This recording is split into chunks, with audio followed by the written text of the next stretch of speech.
Sow a thought, reap an action. Sow an action, reap a habit. Sow a habit, reap a character. Sow a character, reap a destiny. Ralph Waldo Emerson. Welcome to the Citizens of the Globe podcast, where we not only embrace but encourage change in our environment, in our bodies, in our minds, and in our souls. My name is Michael Maltez, and I aim to break down the borders we create in our minds, one meaningful conversation at a time.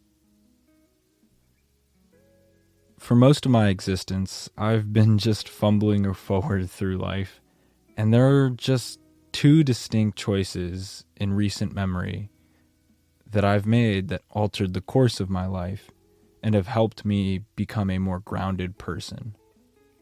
The first was starting therapy about a year ago, but the honest work and change in therapy didn't start till 6 to 8 months into it.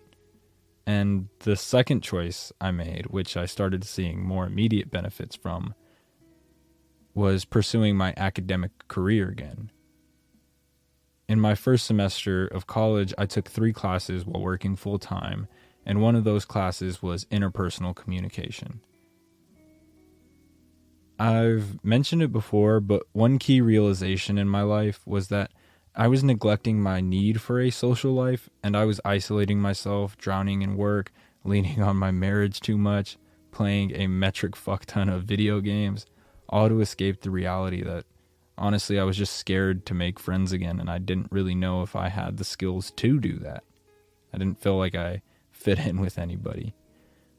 Which is one of 2 chief reasons behind taking the interpersonal communications class rather than a normal communications, like big speech, oral communications class.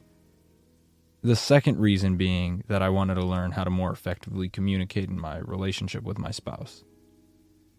I learned so much about myself in that class, and I highly recommend that you take it if you're in college yourself or if you just want to become a better person. I've talked to a bunch of people who have taken this class, and they all say that they loved it, regardless of the teacher. But I mean, you should always still do your homework on who your professor is going to be. In that class, I was assigned to read a book titled The 7 Habits of Highly Effective People, written by Covey. And that's what I want to focus on here today, specifically habit 2, which is begin with the end in mind. Throughout the book, Covey illustrates how shifting your current mental paradigm and focusing on a few well-thought-out habits that he outlines can produce incredible results in your work life, in your friendships, in your marriage, and within yourself. In habit 2, he talks about beginning with the end in mind. And I can best explain this when thinking about myself. For as long as I've been an autonomous being, I've struggled with follow-through. I would start a project just to lose steam midway through. I'd ride the high of a new hobby just to drop it for a new one a few weeks later. And I honestly half-assed a lot of what I did. And what's worse is our society is set up in a way that kind of behavior is almost rewarded. The reality of this society that we are all at fault for creating and sustaining is that it wants us to be average. It requires us to never reach our full potential, because if every Susie, John, Miguel, and Maria succeeded in all of their visions for the world and were ultra successful, well, then there would be no worker bees to carry out their vision. So yeah, I was just average and coasting through life just fine, if I'm being honest, but my brain, just like yours, did that thing where it said, hey, I'm not really happy right now. Let's do something to shake things up. And some might call this self-sabotage, and I personally do to some extent. Well, this time, instead of regressing into unhealthy behaviors, I had school to satisfy my brain's craving for something new, which is a multitude of times better than what I was doing previously. There I was, reading this chapter, repeating the mantra, begin with the end in mind, not fully comprehending what he meant. I thought, well, of course you should always have a goal that you're pointing towards and do things to get to that goal. But that's what I've been doing my whole life. And I'm still unhappy, Stephen. Fix me. Fix this. Please, I'm begging you. Well, I got to a part of the chapter that was, in my opinion, super brilliant.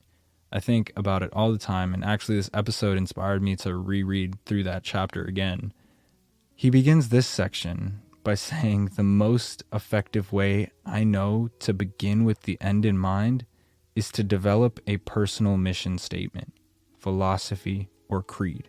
Quick side note here, which is totally off topic, but the word philosophy can be broken down into two Greek roots, philo, which means to love or befriend, and sophos, which means wisdom or understanding. So philosophy roughly translates to befriending wisdom. And I think that's beautiful. Okay, back to the book. He says we should create this personal mission statement, which is essentially a constitution for yourself. Think about it for a second. The entire United States government, or well, every government for that matter, has a document that they refer to regularly to deal with the everyday happenings of life and society. Absolutely no form of government works without some sort of constitution, telling its politicians and its constituents how to proceed. And yet, you and I and everyone else out here has just been raw dogging life, making decisions and shit, all guided by a set of morals and rules that we are supposed to remember. Yeah, right. You can't remember all your morals on a dime. At least I can't, and I'm confident enough to admit that. I know for a fact that there's been times where I'm in the middle of a civil discussion with one person and I think or lean one way, and then I have a separate discussion on the same topic with another person and lean slightly in the other way, leaving myself puzzled on exactly where I stand. Enter the personal mission statement. And to be honest, I prefer to call it a personal constitution, so we're just going to go with that from here on out. Okay. I know what you're thinking. What do you even do? Like, do you just write down all your moral and ethical guidelines and look at that every time you're going to order your caramel macchiato and want to know if using the cup is damaging for the environment or you should get a metal straw? Like, I get it. You're not going to use this to make all those little inconsequential decisions of your life. But you also are. Let me explain. See, Stephen very slyly inserted this section into the begin with the end in mind chapter. And it's my interpretation that he does this to get you to think about the end of your life, not in the deathbed kind of way, but in the, at the end of my life, what do I want to have accomplished within myself kind of way. And so I'll share a couple of examples of what I wrote in my personal constitution, as well as some of the examples he provides in the book. In my personal constitution, I said, I am going to seek secure attachments, be consistent in my current ambitions, be compassionate, listen more, react less, decide how things are going to affect me, expand my knowledge, be honest with myself and others, be forgiving of myself and others, always act towards peace, and hold myself and others accountable, to name a few. Those were pretty important ideas and concepts to me when I decided to write the personal constitution that I did. And now reading through it, there are a few things I'd like to add. But before we get there, let me read some of the examples that Stephen Covey provides in his book. One of his friends, Rolf Kerr, expressed his personal creed in this way. Succeed at home first, seek and merit divine help, never compromise with honesty, remember the people involved, hear both sides before judging, obtain counsel of others, defend those who are absent. That's a great one. Be sincere yet decisive. Develop one new proficiency a year. Plan tomorrow's work today. Hustle while you wait. Maintain a positive attitude. Keep a sense of humor. Be orderly in person and in work. Do not fear mistakes. Fear only the absence of creative, constructive, and corrective responses to those mistakes. Facilitate the success of subordinates. Listen twice as much as you speak. Concentrate on all abilities and efforts on the task at hand, not worrying about the next job or promotion. I think Rolf Kerr expressed that amazingly, and those are amazing concepts and ideas to hold yourself to in moments of moral, ethical trials and tribulations, especially, like I said, that defend those who are absent. This is something I need to work on too myself, right? A lot of the times we get to work and we got that one person we're all not super excited to be around, and all you and your other coworkers start ganging up on that person. But think about it in the other way, like if that was you and everyone else was talking about you, don't you hope and wish that somebody was there to defend your name? From the examples provided, I think you can begin to see how amazing having a personal constitution is. And the amazing thing about constitutions is that they have this inborn capability to be amended, or well, at least the U.S. Constitution did. And that's not just there for good looks, not in the U.S. Constitution and not in yours. It's supposed to be used. As the times change and as we change and as we grow and expand our knowledge, become more compassionate beings, we should amend the document that governs our society and our personal life. Make changes as you grow, as you learn new things. We are evolutionary creatures, and it's crazy to me that some people insist on staying the same forever. Once you have it written down somewhere, safe, refer to it often, mentally or physically. Make sure the decisions you make on a day-to-day basis align with the Constitution that you write today or tomorrow if you're lazy. And that's okay if you're lazy, because I would procrastinate on it too and put it off. At the end of this human experience, I have a very strong inclination that you'll be able to look back with a certain level of peace that you've been living in accordance with yourself if you do this. I want you fellow humans to know that I'm not just bringing you these carefully curated bits of information. I'm putting these concepts into practice every day myself. Am I perfect? No.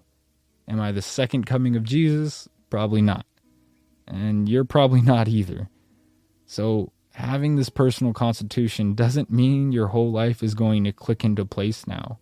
All it means is that you're holding yourself accountable for your actions. Am I going to tell that white lie today? Well, Michael, I don't know. By doing that, are you being honest with yourself and others? Am I going to hold this grudge against this person who cut me off on the freeway? Well, would that be in line with forgiving yourself and others? Am I going to take on this new project right now? Well, I don't know. Is that going to overload your capacity to be consistent in your current ambitions? And now today, I feel like a Michael, after writing this personal constitution, I feel like a Michael who is walking on his own 2 feet, fairly well balanced, as opposed to the Michael a year ago even, who was stumbling forward through life. You should be starting to see how useful having some written down personal accountability can be. There's less wiggle room for your moral and ethical decision making.